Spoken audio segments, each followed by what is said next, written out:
ಸಾಧಾರಣ ಕಾಲದ 5ನೆಯ ಸೋಮವಾರ. ಮೊದಲನೆಯ ವಾಚನ ಆದಿಕಾಂಡದಿಂದ ವಾಚನ.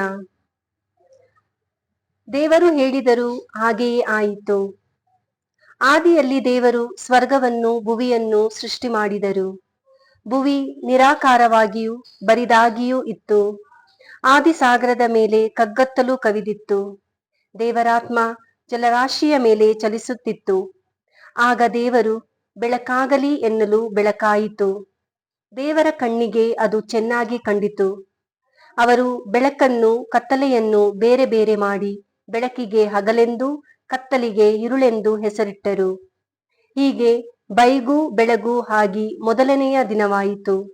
ಬಳಿಕ ದೇವರು ಜಲರಾಶಿಯ ನಡುವೆ ವಿಸ್ತಾರವಾದ ಒಂದು ಗುಮ್ಮಟವು ಉಂಟಾಗಲಿ, ಅದು ಕೆಳಗಿನ ನೀರನ್ನು ಮೇಲಿನ ನೀರನ್ನು ಬೇರೆ ಬೇರೆ ಮಾಡಲಿ ಎಂದರು. ಹಾಗೆಯೇ ಆಯಿತು. ಹೀಗೆ ದೇವರು ವಿಸ್ತಾರವಾದ ಗುಮ್ಮಟವೊಂದನ್ನು ಮಾಡಿ ಕೆಳಗಿದ್ದ ನೀರನ್ನು ಮೇಲಿದ್ದ ನೀರಿನಿಂದ ವಿಂಗಡಿಸಿದರು. ದೇವರು ಆ ಗುಮ್ಮಟಕ್ಕೆ ಆಕಾಶ ಎಂದು ಹೆಸರಿಟ್ಟರು. ಹೀಗೆ ಬೈಗೂ ಬೆಳಗೂ ಆಗಿ 2ನೆಯ ದಿನ ಆಯಿತು.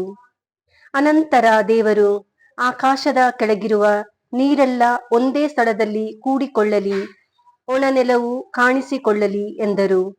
ಹಾಗೆಯೇ ಆಯಿತು. ದೇವರು ಒಣನೆಲಕ್ಕೆ ಭೂಮಿ ಎಂದು, ಜಲರಾಶಿಗೆ ಸಮುದ್ರ ಎಂದು ಹೆಸರಿಟ್ಟರು.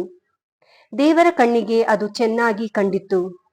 ತರುವಾಯ ದೇವರು ಭೂಮಿಯಲ್ಲಿ ಸಸ್ಯಗಳನ್ನು, ಎಲ್ಲಾ ತರದ ದವಸ ಧಾನ್ಯ, ಹಣ್ಣು ಹಂಪಲು ಇವುಗಳನ್ನು ಬಿಡುವ ಗಿಡಮರ ಬಳ್ಳಿಗಳನ್ನು ಬೆಳೆಯಿಸಲಿ ಎಂದರು.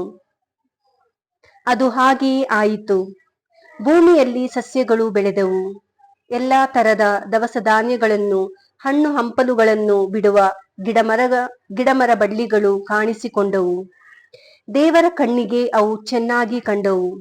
ಹೀಗೆ ಬೈಗೂ ಬೆಳಗೂ ಆಗಿ 3ನೆಯ ದಿನವಾಯಿತು. ಅದಾದ ನಂತರ ದೇವರು ಹಗಲು ಇರುಳುಗಳನ್ನು ಬೇರೆ ಬೇರೆ ಮಾಡಲು, ಋತುಕಾಲಗಳನ್ನು, ದಿನ ಸಂವತ್ಸರಗಳನ್ನು ಸೂಚಿಸಲು ಹಾಗೂ ಭೂಮಿಗೆ ಬೆಳಕನ್ನೀಯಲು ಆಕಾಶ ದೀಪಗಳು ಉಂಟಾಗಲಿ ಎಂದರು. ಹಾಗೆಯೇ ಆಯಿತು. ಹಗಲನ್ನಾಳುವುದಕ್ಕೆ ಸೂರ್ಯನನ್ನು, ಇರುಳನ್ನಾಳುವುದಕ್ಕೆ ಚಂದ್ರನನ್ನು, ಹೀಗೆ 2 ದೀವಿಗೆಗಳನ್ನು ಸೃಷ್ಟಿ ಮಾಡಿದರು. ಅದು ಮಾತ್ರವಲ್ಲ, ನಕ್ಷತ್ರಗಳನ್ನು ಅವರು ಸೃಷ್ಟಿ ಮಾಡಿದರು. ಆ ದೀವಿಗೆಗಳನ್ನು ಆಕಾಶದಲ್ಲಿ ಇಟ್ಟು ಭೂಮಿಗೆ ಬೆಳಕನ್ನೀಯುವಂತೆ ಮಾಡಿದರು. ಹಾಗೂ ಹಗಲಿರುಳುಗಳನ್ನು ಆಳುವುದಕ್ಕೂ ಬೆಳಕನ್ನು ಕತ್ತಲನ್ನು ಬೇರೆ ಬೇರೆ ಮಾಡುವುದಕ್ಕೂ ಅವುಗಳನ್ನು ನೇಮಿಸಿದರು. ದೇವರ ಕಣ್ಣಿಗೆ ಅದು ಚೆನ್ನಾಗಿ ಕಂಡಿತು.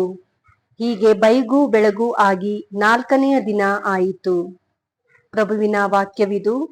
ದೇವರಿಗೆ ಕೃತಜ್ಞತೆ ಸಲ್ಲಲಿ. ಕೀರ್ತನೆ ಶ್ಲೋಕ. ಪ್ರಭು ಸಂತೋಷಿಸಲಿ ತನ್ನ ಸುಕೃತ್ಯಗಳಿಗಾಗಿ. ಭಜಿಸು ನನ್ನ ಮನವೇ, ಭಜಿಸು ಪ್ರಭುವನು. ಪ್ರಭು ನನ್ನ ದೇವ, ನೀ ಸರ್ವೋತ್ತಮನು. ಮಹಿಮಾ ಪಾತ್ರಗಳಿಂದ ಭೂಷಿತನು. ತೊಟ್ಟುಕೊಂಡಿರುವೆ ಬೆಳಕನೆ ಬಟ್ಟೆಯಂತೆ. ಶ್ಲೋಕ. ಪ್ರಭು ಸಂತೋಷಿಸಲಿ ತನ್ನ ಸುಕೃತ್ಯಗಳಿಗಾಗಿ. ಭುವಿಯನ್ನು ತಳಹದಿಯ ಮೇಲೆ ಸ್ಥಾಪಿಸಿರುವೆ, ಅದೆಂದಿಗೂ ಕದಲದಂತೆ ಮಾಡಿರುವೆ. ಅದಕ್ಕೆ ಊದಿಸಿರುವೆ ಸಾಗರವೆಂಬ ವಸ್ತ್ರವನ್ನು. ಆ ಜಲರಾಶಿಗಳು ಮುಳುಗಿಸುವೆ ಬಟ್ಟೆಗಳನ್ನು. ಶ್ಲೋಕ. ಪ್ರಭು ಸಂತೋಷಿಸಲಿ ತನ್ನ ಸುಕೃತ್ಯಗಳಿಗಾಗಿ. ಬುಗ್ಗೆಗಳು ಚಿಮ್ಮಿ ಓಡ ಮಾಡುವೆ ತಗ್ಗುಗಳಲ್ಲಿ, ನದಿಗಳ ಹರಿಯ ಮಾಡುವೆ ಗುಡ್ಡಗಳ ನಡುವೆಯಲ್ಲಿ. ಅವುಗಳ ಅರುಗಲ್ಲೇ ಇವೆ ಹಕ್ಕಿಗಳ ಗೂಡುಗಳು. ಕೇಳುತ್ತುವೆ ಕೊಂಬೆಗಳಿಂದ ಪಕ್ಷಿಗಳ ಕಲರವಗಳು. ಶ್ಲೋಕ. ಪ್ರಭು ಸಂತೋಷಿಸಲಿ ತನ್ನ ಸುಕೃತ್ಯಗಳಿಗಾಗಿ.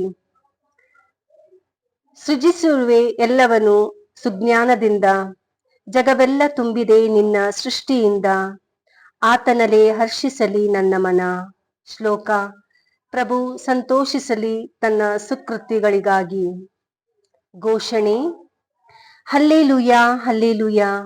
ತೋರು ನಿನ್ನ ಮುಖದರ್ಶನ ಈ ದಾಸನಿಗೆ, ನೀ ಕಲಿಸು ನಿನ್ನ ನಿಬಂಧನೆಗಳನ್ನು ಎನಗೆ. ಹಲ್ಲೆಲೂಯಾ. ಮಾರ್ಕನು ಬರೆದ ಪವಿತ್ರ ಶುಭ ಸಂದೇಶದಿಂದ ವಾಚನ. ಆ ಕಾಲದಲ್ಲಿ ಯೇಸು ಮತ್ತು ಶಿಷ್ಯರು ಸರೋವರವನ್ನು ದಾಟಿ ಗೆನೆಸರೇತ್ ಊರಿನ ದಡ ಸೇರಿದರು. ಅವರು ದೋಣಿಯನ್ನು ಕಟ್ಟಿ ಅದರಿಂದ ಇಳಿದ ಕೂಡಲೇ ಅಲ್ಲಿಯ ಜನರು ಯೇಸುವಿನ ಗುರುತು ಹಚ್ಚಿದರು. ಒಡನೆ ಸುತ್ತಮುತ್ತಲೆಲ್ಲ ಓಡಾಡಿ ರೋಗಿಗಳನ್ನು ಹಾಸಿಗೆಗಳ ಸಹಿತ ಹೊತ್ತುಕೊಂಡು ಯೇಸು ಎಲ್ಲೆಲ್ಲಿ ಇದ್ದಾರೆಂದು ಕೇಳಿದರೋ ಅಲ್ಲೆಲ್ಲ ಹೋಗತೊಡಗಿದರು. ಯೇಸು ಹಳ್ಳಿಗಳಿಗಾಗಲಿ ಪಟ್ಟಣ ಪಾಳ್ಯಗಳಿಗಾಗಲಿ ಹೋದಾಗಲೆಲ್ಲ ಜನರು ರೋಗಿಗಳನ್ನು ಅಲ್ಲಿಯ ಸಂತೆ ಬೀದಿ ಚೌಕಗಳಿಗೆ ಕರೆತರುತ್ತಿದ್ದರು. ಅವರ ಉಡುಪಿನ ಅಂಚನ್ನಾದರೂ ಮುಟ್ಟುಗೊಡಿಸಬೇಕೆಂದು ಯೇಸುವನ್ನು ಬೇಡಿಕೊಳ್ಳುತ್ತಿದ್ದರು. ಹಾಗೆ ಮುಟ್ಟಿದವರೆಲ್ಲರೂ ಗುಣ ಹೊಂದುತ್ತಿದ್ದರು. ಪ್ರಭುವಿನ ಶುಭ ಸಂದೇಶ. ಕ್ರಿಸ್ತರೇ, ನಿಮಗೆ ಸ್ತುತಿ ಸಲ್ಲಲಿ.